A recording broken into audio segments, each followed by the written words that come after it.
Hey, what's going on, everyone? Welcome to Triggered Precision Machine with episode number 5 of the Precision Rifle Reloading series. For the last couple episodes, we've talked about a number of different topics, including component selection, cartridge selection, brass preparation. We actually went through the process of preparing some brass, and then the last episode we powdered and we primed our brass, which brings us to where we are today. We're ready to seat bullets in our brass and get it ready to shoot. So that's what this episode is going to be about. We're going to talk about bullet seating, how to find your initial seating length, and some other things related to this exercise. So before we get started, I wanted to bring another small business to your guys' attention that offers some services that I don't. Rifle Guru down in Boise. Jeff, the owner of it, has been a great supporter of my company and a great supporter of this YouTube channel. So check out his website, rifleguru.net. Jeff offers a number of services, including precision rifle training. He offers reloading services, gun cleaning services, scope mounting services, and a whole bunch of things that, like I mentioned, I don't offer. So check his website out at rifleguru.net and give him a call if you have any requests or have anything that you need him to do. He's a great guy, he's quick to respond, and he will take care of you. So now let's get started with our bullet seating, you guys. All right, guys, before we get started, one more thing. We have to figure out a couple very important things for this process. We have to figure out our initial seating depth for this test. So during the load development process, there's a couple things that we need to keep in mind and pay attention to. We want to make sure that our bullets are seated off of the lands at least a little ways.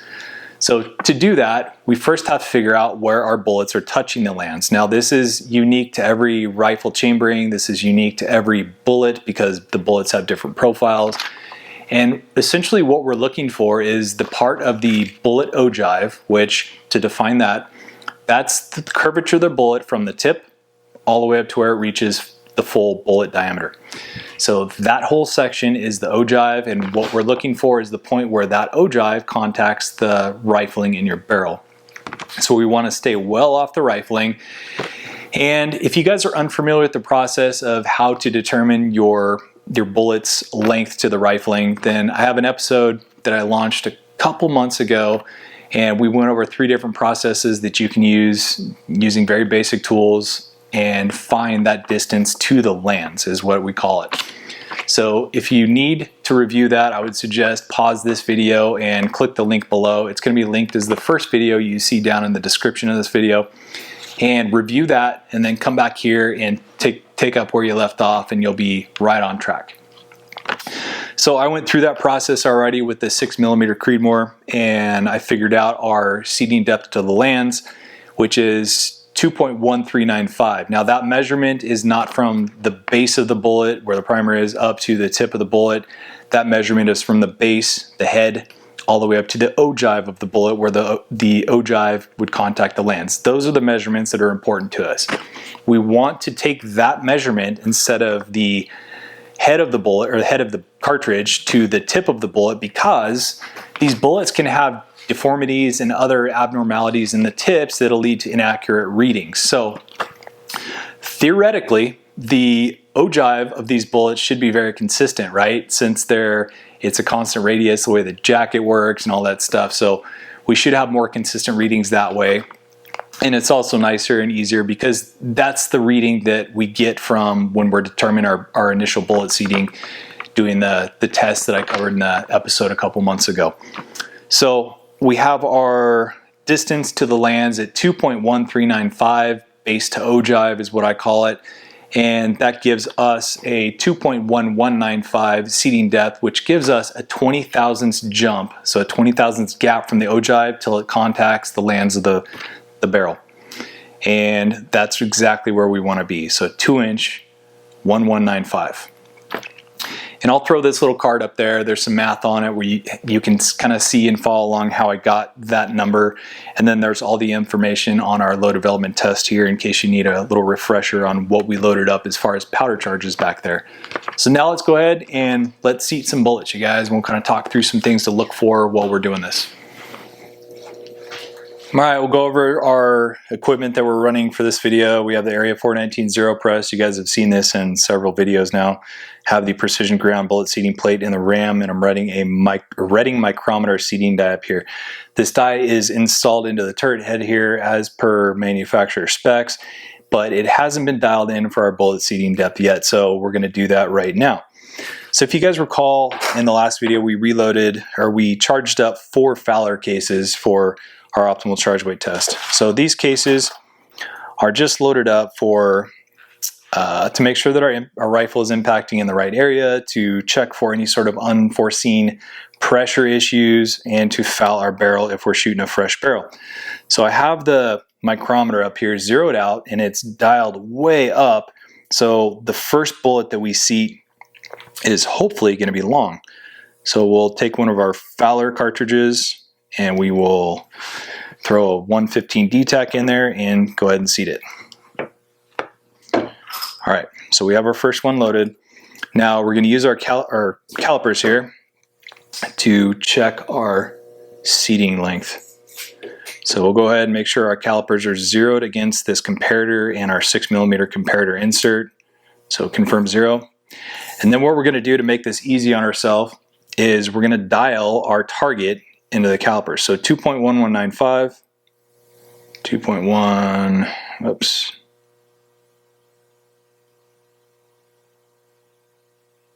There we go.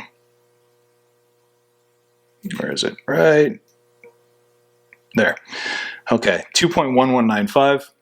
And we're going to zero our calipers at our target distance. So now, when we put our loaded round into the calipers, run it up against the case head, it gives us a number, and that tells us how long or short our seating depth is currently set with our seating die. So currently we're set at 65.5 thousandths long. So if this number was negative, then you went too far. You need to screw out your micrometer up here a couple more turns, and you need to try it again. But fortunately for us, we're 65 thousandths long, so all that means is we need to dial our micrometer up here down, and each full revolution of our micrometer gives us 50 thousandths, so we're looking for 65.5. So one full revolution is 50, 10 is 60, and we have 65, and we'll leave it right there, and that should be pretty close. So take the same loaded case that we just loaded, and we'll put it back and run it through our seating die one more time. So from here, we'll check this one again.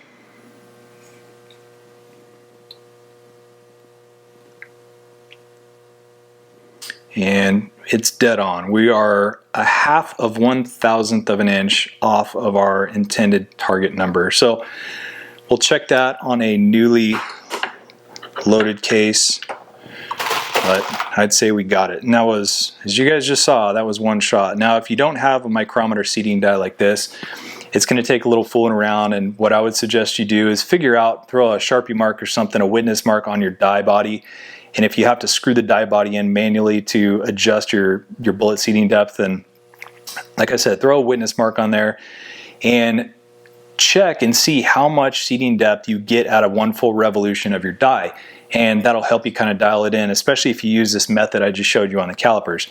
So we'll go ahead and seat another one. Make sure we run it up all the way. All right, and then we're going to check this one out.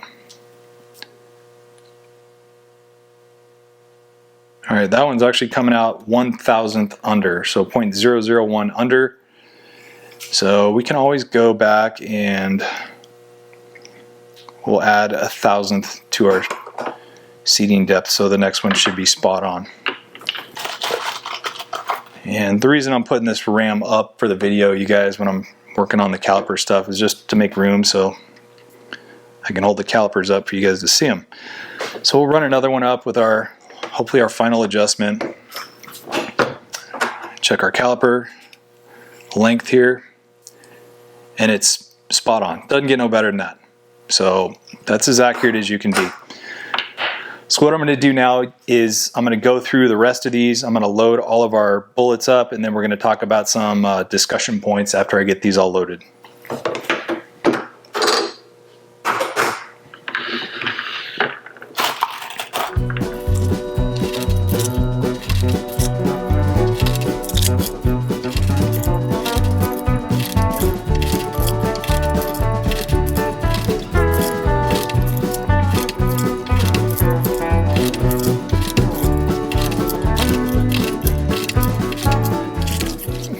All right, so that does it. Simple as that, right?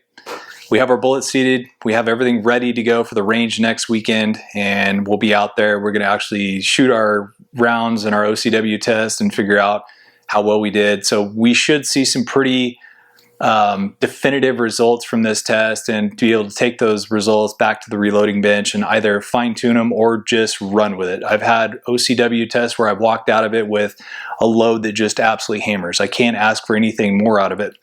So from here, we're going to shoot our OCW test, and we're going to see if we need to fine tune anything as far as our seating length after that. And then we'll load up a bunch at whatever we finalize on as far as our load recipe goes. And then we'll load probably 10 to 20 of those, and we're going to take them out to the range. We'll shoot them and get good solid chrono data on them. We'll check our extreme spread, our velocity spread, and the statistics surrounding that, the standard deviation and whatnot. And we'll shoot some more groups with them, and in 3-shot groups and 5-shot groups and some 10-shot groups, just to see how well the load performs. And then finally, after all that, we'll take this load out to distance, and we have a place now where we can shoot out to 1 mile. So I was just out there yesterday with a customer shooting his 300 Norma, and he was able to connect on a 12-inch wide swinger at 1760. So super cool, and I was glad he was able to do that. He had first-time hits, just not to get off topic, but just to brag a little bit about this rifle, but the customer had first-time hits at, I think, 570, somewhere in the 700 range, right at 1,000 yards, and then 1270. So very impressive rifle, great reloads, and just an awesome overall rifle package for him that he took out of here today, actually. So as far as the bullet seating, you guys, there really isn't any magic to it. There's a couple things to pay attention to that I told you we would talk about. First off, when you're seating the bullets, we want to pay attention to the effort that it takes to seat the bullet. If you have a cartridge that takes a lot, noticeably higher effort to seat the bullet, what I would do is I would maybe set that round aside. If we're doing an optimal charge weight test and we have a defined amount of cases loaded with distinct powder charges, then you don't have that option. But later on down the road, when we're seating our bullets and we're going out to the range to shoot a match or go hunt, if I have a case that takes extra effort to seat the bullet, that tells me my neck tension is somehow off, or maybe the bullet's slightly larger diameter. I have seen that. So I'll put that case aside and use it as a Fowler, a target round, or whatever, or just a plinking round or whatever. But I won't include that in my lot of ammo that I shoot for accuracy. So pay attention to that, and likewise, pay attention to any sort of seating depth that is lighter than average. So as you seat all these bullets, you'll start to get a feel for how they should feel. So if you have an abnormality, either high or low, think about setting that round aside. It's also something kind of fun to play around with. If you do have these cases that take more or less seating effort, then set them aside and see how they group, just to see if it matters for your particular rifle.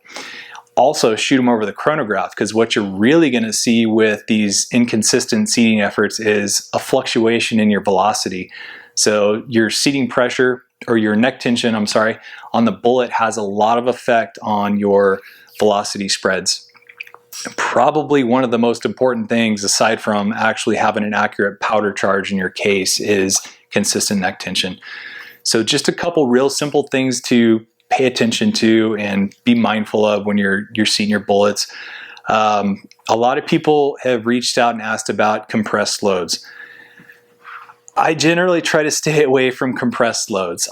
It's just not necessary with anything that I reload. I know some people may have to shoot a compressed load if the throat of their rifle is a little short and they have to put that long bullet deeper into the case, so they might get a little compression, but I generally try to stay away from that.